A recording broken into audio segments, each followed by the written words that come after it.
مسلمانوں تم اب فوج رسول اللہ بن جاؤ، مسلمانوں تم اب فوج. بولے تھے کہ فضلتکم علی العالمین. تو بنی اسرائیل کا جو رویہ تھا سورہ بقرہ میں آپ پڑھیں گے تو اللہ تعالیٰ کیا بولے بنی اسرائیل کے بارے میں کہ جب بھی ان کو حکم دیا جاتا تھا کہ نیکی کی طرف آگے بڑھو، فلسطین کی طرف آگے بڑھو، تو انہوں موسیٰ علیہ السلام کو بولا کے نام پہ دنیا میں جو آپ کو بول رہے ہم نہیں دینا ہے، ہمارے کو بدر والا جواب دینا ہے. اگر ہم بدر سے پیچھے ہٹیں گے، وقت دیا گیا تھا، طاقت دی گئی تھی، آپ کو انسان بنایا گیا تھا، پھر مسلمان بنایا گیا تھا، آپ اپنی ذمہ داری کا مکمل کریں. کیا پکچر پیش کریں امت کے سامنے، یا پھر آپ حضور صلی اللہ علیہ وسلم کے ٹائم پہ جس طریقے سے امت آگے بڑھی تھی اس طریقے سے آگے بڑھے. آپ قرآن فرقان ہے، حق اور باطل کو الگ کر دیتا، اور قرآن کی بات بھی حق فرقان ہے، آپ کے سامنے حق اور باطل کو الگ کر دیتی. اگر حق آ گئے بات پیش کرتے اپنی جگہ لے لیتا ہوں. فرقوں سے شیرازہ پریشان نہ کرو، فرقوں سے شیرازہ پریشان نہ کرو، ملت کا خدارا یہ احسان کرو. ہے فضول کسی بھی مسلمان کو کافر کہنا، ہے فضول کسی بھی مسلمان کو کافر کہنا، ہے ہمت تو ہر کافر کو اسلام سمجھایا کرو. سلام ہے قرآن ہے علی، خاموش ہے تو دین کی پہچان ہے علی، بولے تو لگتا ہے قرآن ہے علی.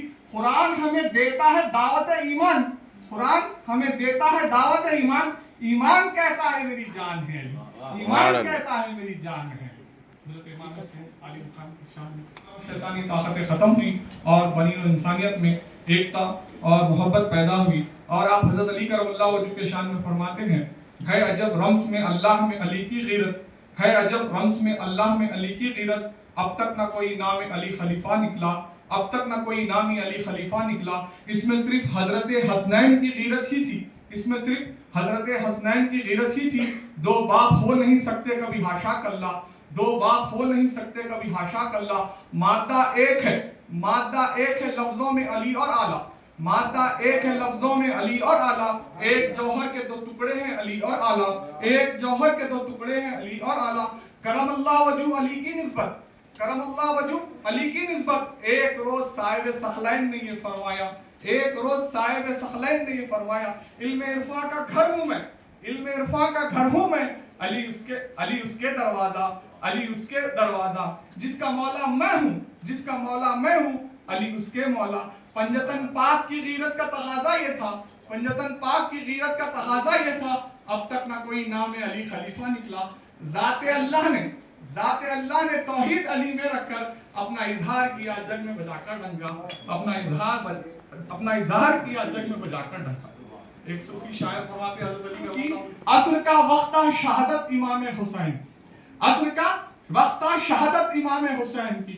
سر دیا تھا حسین نے، سر دیا تھا حسین نے اسلام کے زندہ ہونے کے لیے. آج اسلام زندہ ہے وہ بدولت ہے امام حسین کی، آج اسلام زندہ ہے وہ بدولت ہے امام حسین. انسان کیوں ہے؟ پہلی چیز، انسان اپنے ذاتی مقاصدات کو پورا کرنے کے لیے پیدا نہیں ہوتا.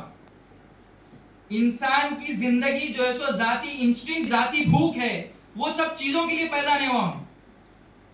جب انسان اس کے پیچھے لگ جاتا تو اس کو ایک ڈپریشن ہوتا سوسائٹی میں جیتے ہوئے، کیونکہ انہیں یہ سب چیزوں کو دیکھ رہا جو اس کی نفسیات کے خلاف ہے. تو پھر انسان کا جو مقصد ہے اس سے بلند اور اعلیٰ ہے. انسان کا کام ہے کہ اپنے ذات. فلسطین میں جو ہے سو بہت بری طریقے سے ظلم ہو رہا، اور جو فلسطین میں ظلم ہو رہا یہ پہلی بار ٹیلی وائزڈ ظلم ہے جس کو دیکھا جا رہا. لیکن مسئلہ یہ ہے کہ انسان کے ضمیر پہ جو پہلی بار ایک ٹیسٹ آیا ہوا ہے، اس میں جو ہے سو انسان کامیاب ہوں گا یا نہیں ہوں گا یہ معلوم ہونے والا ہے. کیونکہ اللہ تعالیٰ انسان کو اشرف المخلوقات بنائے، اس کے بعد انسان کو یہ جو پاور دیے تھے اس کے ساتھ ایک ریسپانسبلٹی بھی دی گئی تھی. اور وہ ریسپانسبلٹی جو ذمہ داری اللہ تعالیٰ انسان کو دیے تھے، کیا وہ انسان پوری طریقے سے ادا کر رہا ہے یا نہیں وہ دیکھنا ہے.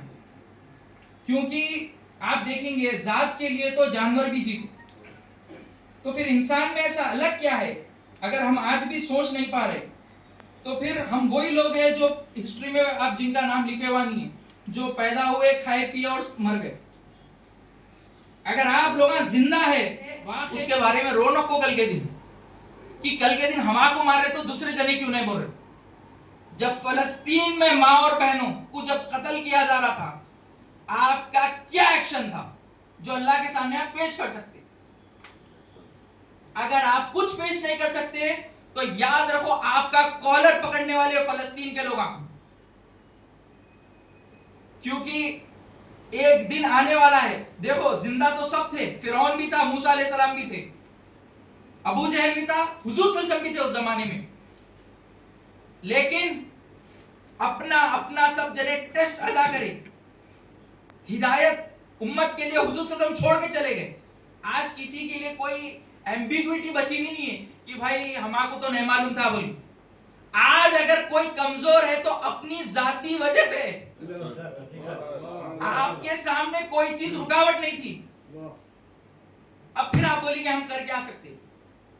آپ کو معلوم ہے ٹرمپ کیا پلان بنا رہا؟ ٹرمپ کا پلان جب بننا شروع ہوا، اسرائیل کی یوتھ کو موبلائز کر کے اللہ دنیا میں جتنے بھی کنٹریز ہیں وہاں پہ بھیج کے بول رہے کہ آپ لابنگ کرو. ایسٹ افریقہ میں 3 کنٹریوں سے بات چیت چل رہی، غزہ کے لوگوں کو یہاں ری سیٹل کرنا ہے بول. اب امت محمدیہ کو یہ سب معلوم ہی نہیں ہے، کیونکہ ان کی جو آپ بولتے ہیں ان کی توجہ کا مرکز یہ ہے نہیں، جو ان کو چاہیے وہ اس میں ہے نہیں. دنیا پسند ہے ان کو، وہن کی بیماری. تو آپ دیکھو جب آپ یہاں پہ ان لوگوں لابی کر سکتے اپنے باطل کو لے لیں تو آپ اپنی حق کی بات دنیا میں کیوں سمجھا نہیں سکتے؟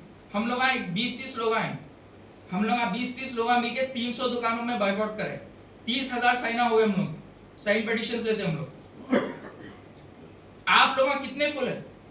ایک ایک آدمی آپ کے جو اللہ تعالیٰ آپ کے ذمہ داری دیے تھے امر بالمعروف و نہی عن المنکر کی، آپ کی سوسائٹی میں آپ کیا حق ادا کر رہے؟ کیونکہ ایک بات یاد رکھو، فلسطین حیدرآباد نہیں ہے، فلسطین شاعر اللہ میں ہے، اللہ کے نشانیوں میں سے.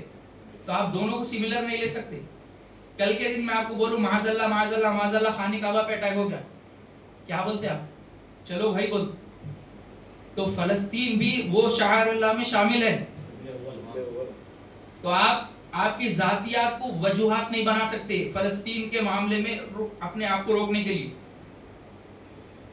یاد رکھو مسلمان، ایک بات میں خالی آپ کو بول کے میری بات ختم کروں. آپ کل کے دن جب مر جائیں گے اور آپ کو اللہ تعالیٰ اٹھائیں گے تو کل کے دن آپ یہ بول نہیں سکتے کہ ہمارے کو یہ بات نہیں معلوم تھی یا ہمارے کو کوئی بھی پہنچانے والا نہیں آیا.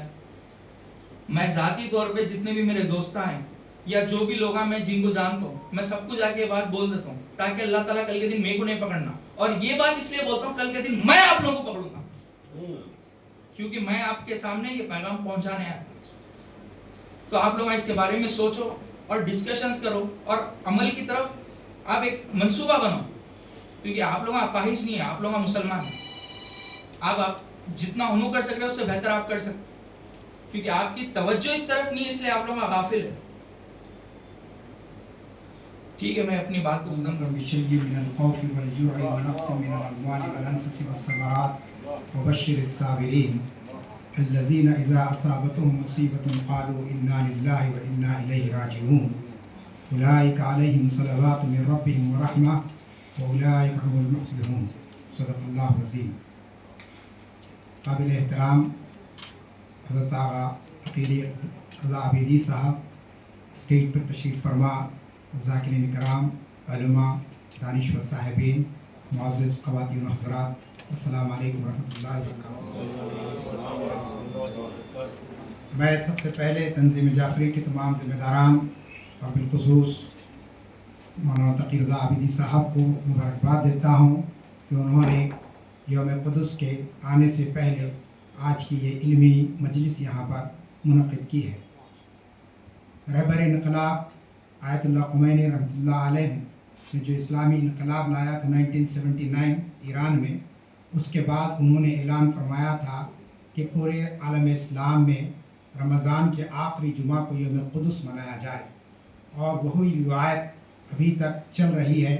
اور یقیناً اس کے اندر بعض گوشوں کی طرف سے غفلت ہوئی، لیکن بہرحال بہت سے لوگ آج بھی اس دن کی اہمیت کو جانتے ہیں اور آج کے موجودہ حالات کے اندر تو ہم سمجھتے ہیں کہ یوم قدس کو بہت ہی بڑے پیمانے پر اور بڑے منظم انداز میں منانے کی ضرورت ہے، اس لیے کہ آج آپ دیکھ رہے ہیں کہ دنیا کی سب سے ظالم ترین قوم کس طریقے سے قتل و غارت گری کا بازار بچائے ہوئی ہے۔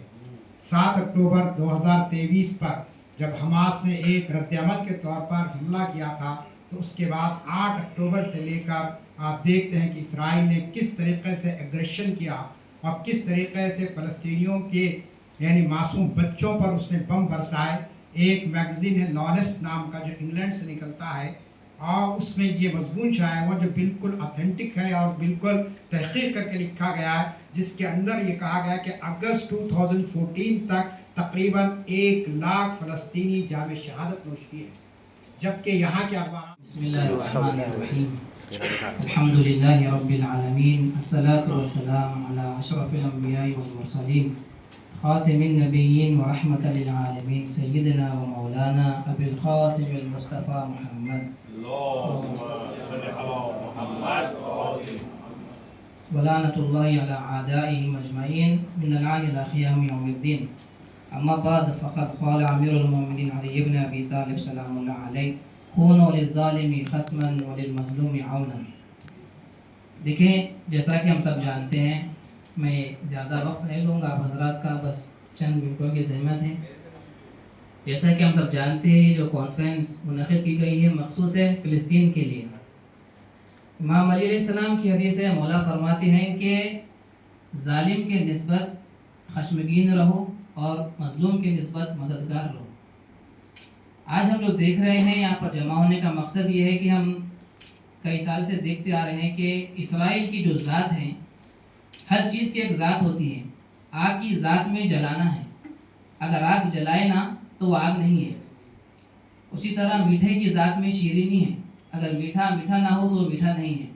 اسرائیل کی ذات میں بربریت ہے، اسرائیل کی ذات میں ظلم ہے، اسرائیل کی ذات میں قتل گاری ہے۔